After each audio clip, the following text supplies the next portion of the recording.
A crisis management plan is a document that succinctly and briefly sets out the kind of risks that the organisation might face, roughly who, more or less, who should be there to deal with those incidents if it happens, and how they should go about it. So we're talking about something that gives clarity to the decision-making, the assessment and decision-making process. It's not a long document, it should be as short as it possibly can be.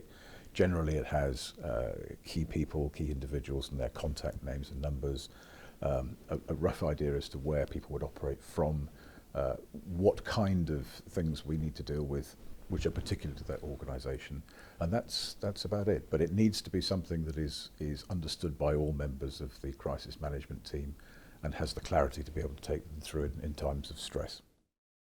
There's no other way than taking some time out to do it, so one has to sort of set aside an hour or so, a couple of hours, and you work out who the key decision makers need to be. You try and get them in the room and you try and say, well, not confuse them with a whole range of things that might go wrong, that might take too much time to discuss, but just let's have a look at some, maybe 2 or 3 of the key things that other news organisations, for instance, are having to deal with. Let's say, what would we do if it happened to us?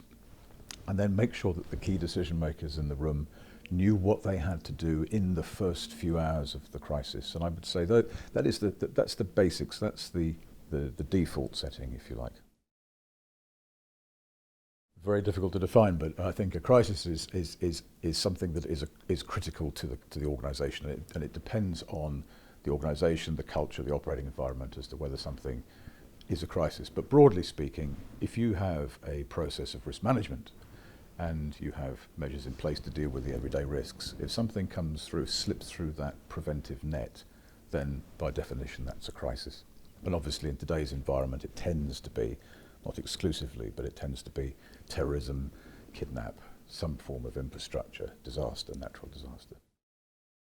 It will hit the organisation very, very hard indeed if it doesn't manage a crisis effectively and swiftly in today's environment. And journalists know better than anybody how quickly the word can get out. And with social media, the speed of social media, I think it's a reputational hit that the company and the organisation finds it very difficult to manage if they don't have an effective plan.